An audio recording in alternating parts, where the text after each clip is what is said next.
Malda Kalitala club সহ জেলার ৬টি ক্লাবের দুর্গাপূজার ভার্চুয়াল উদ্বোধন করলেন মুখ্যমন্ত্রী মমতা বন্দ্যোপাধ্যায়। মহালয়ার সন্ধ্যায় কলকাতার চেতলা অগ্রণী ক্লাব থেকে পশ্চিমবঙ্গের বিভিন্ন জেলার ক্লাবগুলির দুর্গাপূজার উদ্বোধন করেন মুখ্যমন্ত্রী।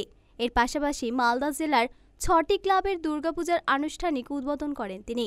এদিন সন্ধ্যায় উদ্বোধনী অনুষ্ঠানে কালীতলা ক্লাব প্রাঙ্গণে উপস্থিত ছিলেন অতিরিক্ত জেলাশাসক পীযূষ সালুঙ্কে, অতিরিক্ত পুলিশ সুপার সম্ভব জৈন, ইংরেজবাজার পৌরসভার চেয়ারম্যান তথা ক্লাব সভাপতি কৃষ্ণেন্দু নারায়ণ চৌধুরী, ইংরেজবাজার থানার আইসি বাপন দাস, ক্লাব সম্পাদক দেবব্রত সাহা সহ অন্যান্য আধিকারিক ও জনপ্রতিনিধিরা।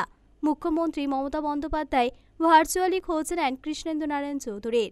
দুর্গাপূজা উদ্বোধনের মধ্যে দিয়ে সকল মালদাবাসীকে শারদীয়ার শুভেচ্ছা জানান মুখ্যমন্ত্রী।